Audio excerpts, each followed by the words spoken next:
예, 안녕하십니까 여러분. 디지털 문화심리학자 이승일입니다. 디지털 세상에서 어떻게 마케팅 활동을 효과적으로 할 건지 그런 것들을 주로 집행하는 사람이라고 보시면 됩니다. 자, 오늘 여러분들과 함께 말씀을 나누고 싶은 내용은 아마 최근에 가장 기업들이라든지 개인이 화두를 가지고 있는 키워드가 아마 디지털 트랜스포메이션일 겁니다. DT라고 아마 많이 들어보셨을 겁니다. 저희들 삶이 다 디지털로 옮겨가고 있거든요. 그러다 보니까 이제 어떻게 보면 마케팅이라고 하는 소위 말해서 물건을 파는 행위라든지 혹은 자기 자신을 브랜딩해서 남에게 알리는 행위 자체도 굉장히 많이 변화하고 있습니다. 특히 마케팅이 굉장히 많이 변하고 있는데요. 과거의 기업들이 마케팅을 하는 방식은 주로 레거시 미디어라고 TV라든지 매거진 혹은 신문을 이야기했습니다. 그런 미디어를 통해서 광고를 만들어서 그걸 송출하는 방식이었다면 요즘은 대부분 소비자들이 많은 시간을 보내는 곳이 디지털 환경이지 않습니까? 유튜브를 더 많이 보고 또 페이스북에 시간을 보낸다든지 인스타그램에서 자기 사진을 끊임없이 올리는 그래서 마케팅 활동도 자연스럽게 변모가 되고 있습니다. 크게 이 디지털 시대 마케팅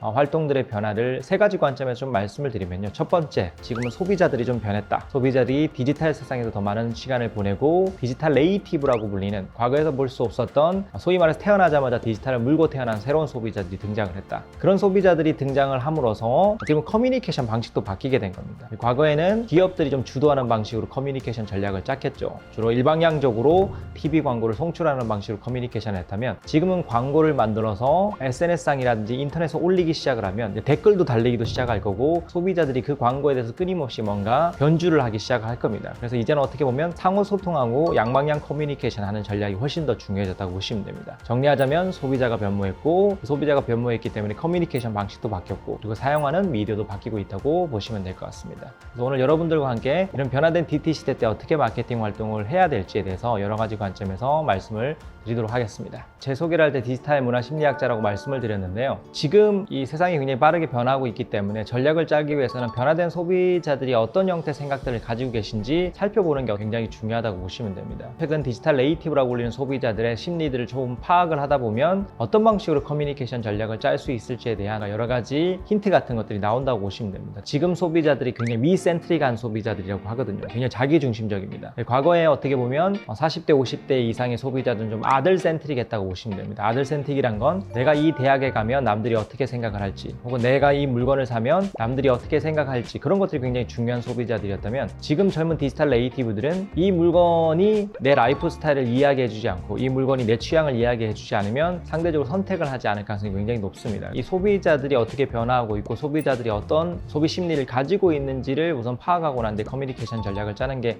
굉장히 중요해졌다고 보시면 됩니다. 요즘같이 디지털 이 전환 시대 때 좀 디지털 세상에서 소비자 심리를 좀 읽어내서 커뮤니케이션 전략에 반영하는 그런 형태의 직업들이 굉장히 많이 생겨나고 있다 좀 보시면 될 것 같습니다. 이 코로나19로 인해서 가장 큰 변화의 흐름을 맞이한 건 기업이라고 보시면 됩니다. 한마디로 저희들 의식주의 모든 것들에 걸쳐서 다 디지털로 옮겨가는 대혁명이 일어나고 있다고 보시면 됩니다. 과거에 이제 의식주 중에 식분야 같은 경우에는 식품의 신선도를 직접적으로 눈으로 확인을 해야 되겠다는 강박관념을 가지고 계신 50대, 60대 분들이 굉장히 많으셨거든요. 그분들이 직접적으로 식료품을 살 때 당연히 집 근처에 있는 마트에 갔을 겁니다. 코로나19로 인해서 그분들이 코로나19에 걸리시면 가장 취약한 계층이셨거든요. 그래서 어떻게 보면 과거에는 온라인상에서 신선식품을 사지 않는 분들이 가장 먼저 마켓컬리를 가입을 하고 오아시스를 이용하기 시작을 한 겁니다. 근데 이런 것들이 영향을 미쳤다고 보시면 됩니다. 어떻게 보면 이제는 배달의 민족을 통해서 배달식품을 시켜 먹고 대중교통을 타고 싶어 하지 않는 사람들이 굉장히 늘어나면서 라스트 마일이라고 해서 소위 말해서 가까운 거리에는 전동 킥보드라는 이런 걸 타시는 분들이 굉장히 많아지지 않았습니까? 저희 라이프 스타일을 가만히 들여다보면 언젠가부터 모든 것들이 디지털로 옮겨가고 있습니다. 코로나19로 인해서 저희들 의식주 라이프 스타일 전반이 다 디지털로 옮겨가게 됐고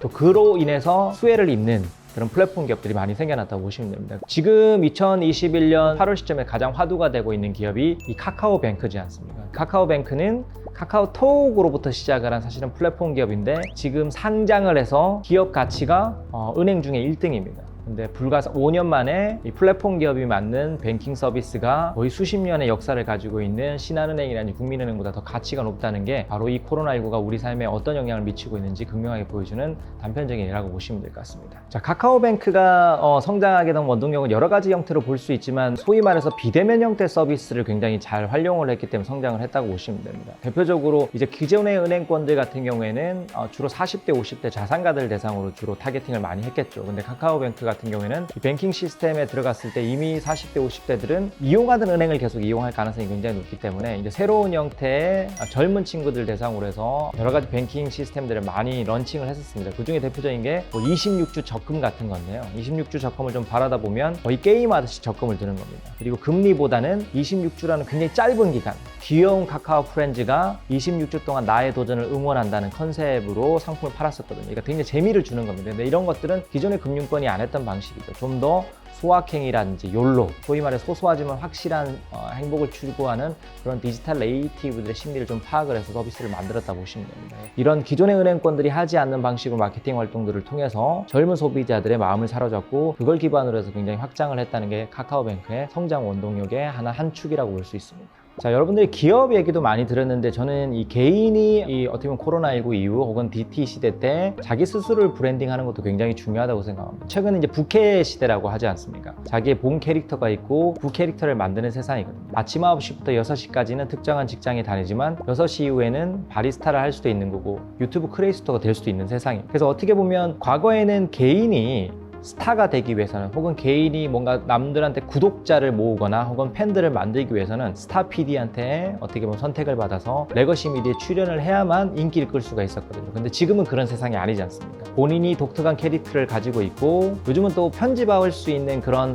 편집 프로그램 같은 것도 굉장히 쉽거든요. 그리고 요즘은 스마트폰도 굉장히 발달돼서 영상 촬영이 충분히 가능합니다. 자기 자신을 촬영을 하고 독특한 스토리를 입혀서 유튜브 상에서 계정을 만들면 또 인기를 끌 수가 있는 겁니다. 그런 구독자들을 기반으로 해서 성장하고 있는 사람들을 흔히 말해서 이 인플루언서라고 불리는 사람들이거든요. 지금 이런 DT 시대 때 개인들도 변하셔야 됩니다. 이제 뭔가 내가 다니는 직장에 머물 게 아니라 이 직장을 떠나고 나서라도 이 업의 시대 때 내가 메이커로서 뭘 할 수 있는지 이런 것들을 많이 고민을 하셔야 됩니다. 그래서 요즘은 이제 직의 시대는 끝났고 업의 시대가 열렸다는 얘기를 굉장히 많이 하거든요. 그 얘기는 뭐냐면 이제 직업의 안정도가 굉장히 많이 흔들릴 겁니다. 열심히 좋은 대기업에 들어가더라도 아마 40대 후반 되시면 나오셔야 될 거예요. 그럼 나오시면 과거 같으면 한 10년, 20년 정도 사시다가 그냥 어떻게 보면 조금 말해서 돌아가시면 됐는데 지금 이제 100세 시대면 은퇴를 하고 난 뒤에 또 50년이 남아있는 겁니다. 그럼 그 50년의 시간 동안 내가 스스로가 뭔가 메이킹을 해서 뭔가 팔아야 되겠죠. 그런데 그 자기 스스로가 뭔가 업을 만들어서 메이킹을 할 때 아마 이제 개인들이 활발하게 이용을 해야 되는 게 바로 디지털이라고 보시면 됩니다. 그래서 디지털 리터러시라는 건 끝내 뭐냐면요. 디지털 활용 능력이라고 보시면 됩니다. 이 디지털 활용 능력은 여러 가지 분야로 나눠질 수가 있습니다. 어떤 분은 데이터 분석을 굉장히 열심히 할 수도 있겠죠. 요즘 데이터 분석하기도 굉장히 쉽습니다. 뭐 구글 애널리틱이라든지 이런 것들은 유튜브의 영상만 보더라도 데이터를 좀 쉽게 분석할 수 있는 그런 툴들이 굉장히 많습니다. 나는 디지털 세상에서 데이터를 분석하는 역량을 길러낼 수도 있는 거고 앞서 말씀드린 것처럼 요즘은 스마트폰을 통해서도 영상을 촬영하고 스마트폰을 통해서도 쉽게 영상을 편집할 수 있거든요. 내가 가지고 있는 컨텐츠를 영상을 영상화시키는 디지털에 올리는 작업들의 리터러시를 또 올릴 수도 있는 겁니다. 그래서 어떻게 보면 디지털하고 관련된 여러 가지 영역에 있어서 공부를 게을리 하시지 마시고 이런 것들 열심히 하셔서 어떻게 보면 내 개인의 브랜드를 높이고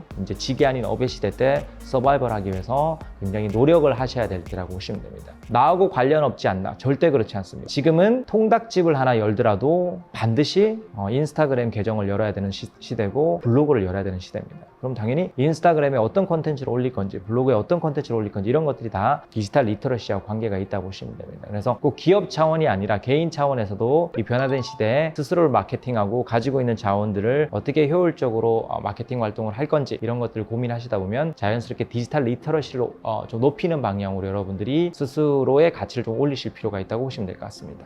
예, 디지털 마케팅 굉장히 중요해지고 있어요. 물론 이제 레거시 미디어 마케팅이 없어지는 건 아닙니다. 아시겠지만 마켓컬리도 끝내 굉장히 투자를 많이 받고는 전지현이라는 어떻게 배우를 기용을 해서 TV 광고를 한 건 사실이거든요. TV 광고가 없어지지는 않을 겁니다. 근데 이제 어쨌든 마켓컬리가 초반에 성장하는 데는 이제 굉장히 데이터를 기반으로 해서 퍼포먼스 마케팅이라는 것들을 굉장히 많이 했거든요. 이 퍼포먼스 마케팅은 대표적인 게 타겟팅을 하는 겁니다. 어떻게 보면 인터넷 세상에서 소비자가 흘린 데이터를 분석해서 우리 광고를 보여줬을 때 더 효용성이 높은 소비자들을 계속 찾아나가는 과정이라고 보시면 됩니다. 뭐 대표적인 게 이 페이스북 같은 경우입니다. 페이스북은 캠브리지 대학의 연구진에 따르면 저희들이 페이스북 상에서 300개 이상의 라이킹을 누르면 저희 배우자들보다 더 저희들이 뭘 좋아하는지 이제 이해할 수 있는 그런 알고리즘을 가지고 있다요. 저희들이 흘린 데이터를 끊임없이 분석을 해서 저희들이 좋아하는 취향, 어떤 광고의 리액션을 어떻게 하는지 이런 것들을 이제 알고리즘으로 굉장히 정교하게 추출해서 만들어 나갈 수가 있는 거죠. 과거에는 이런 형태, 즉각적인 형태의 마케팅 활동이 일어날 수가 없겠죠. TV 광고를 누가 봤는지, 그 TV 광고를 봤다고 해서 홈플러스에 갔다고 해서 그 사람한테 또 똑같은 광고를 보여주기가 굉장히 힘들었습니다. 근데 디지털 세상에는 흘린 데이터를 기반으로 해서 이런 정확한 타겟팅이 가능해지는 겁니다. 그래서 많은 기업들이 이 디지털 마케팅에 많은 돈을 사용을 하고 또 개인으로서 이 디지털 마케팅을 열심히 공부하셔야 되는 이유가 그런 이유에 있다고 보시면 됩니다. 자, 데이터의 중요성은 계속 늘어나고 있습니다. 흔히 이제 데이터를 21세기의 원유다. 어떻게 보면 과거 산업혁명 시대 원동력이 석유였다면 지금은 데이터라고 보시면 됩니다. 끊임없이 저희들이 데이터를 흘리고 있고 그 데이터를 기반으로 해서 성장하고 있는 기업들이 굉장히 많겠죠. 그래서 아마 앞으로 미래 세대에는 이 데이터를 누가 얼마만큼 많이 확보를 하고 이 데이터를 기반으로 해서 얼마만큼 소비자들한테 맞춰져 있는 형태의 큐레이션을 해줄 수가 있는지 이런 것들이 마케팅에 있어서 굉장히 중요한 화두가 되실 겁니다. 그래서 개인분들도 앞으로 데이터의 중요성은 계속 성장할 거기 때문에 나하고 데이터는 관계없어 그렇게 생각하실 게 아니라 데이터의 공부는 꾸준하게 하시는 게 굉장히 중요하다고 보시면 될 것 같습니다. 자, 마지막으로 좀 정리해서 말씀을 드리면 개인 차원이든 기업 차원이든 그걸 떠나서 지금 디지털 리터러시의 능력을 기르는 게 굉장히 중요하다고 보시면 되고요. 이 디지털 리터러시 영역을 기르기 위해서는 앞서 말씀드린 것처럼 지금은 디지털 세상에서 굉장히 많은 플랫폼들이 있습니다. 유튜브가 있을 수도 있고 틱톡이 있을 수도 있습니다. 그런 것들을 실질적으로 다운로드 하는데 돈을 내지는 않거든요. 적극적으로 새로운 플랫폼들을 많이 사용해 보셔야 되고요. 그 플랫폼에서 어떤 형태 컨텐츠들이 인기가 있고 어떤 컨텐츠들 올리면 반응이 좋은지 이런 것들을 직접적으로 체험해 보시는 것도 굉장히 중요하고요. 그리고 비즈니스 계정 같은 것들을 만드시다 보면 각각의 플랫폼들에서 어떤 사람들이 내 계정에 들어오는지 얼마만큼 어떤 영상에는 어떻게 반응하는지 이런 데이터 분석도 할 수가 있습니다. 그래서 그런 데이터 분석을 하시는 구글 애널리틱이라는 이런 여러 가지 분석 툴들 같은 것도 공부하실 필요가 있다 보시면 됩니다. 어쨌든 이제는 지계 시대가 아니라 업의 시대가 열렸습니다. 개인도 마찬가지고 이제는 기업들이 보다 물건을 잘 팔기 위해서는 정확하게 데이터를 분석을 해서 타겟들이 지금 많은 시간을 보내는 그 디지털 여러 가지 채널들에서 광고를 만들어서 송출을 해야 되는 시대가 열렸다고 보시면 됩니다. 그래서 DT 시대 때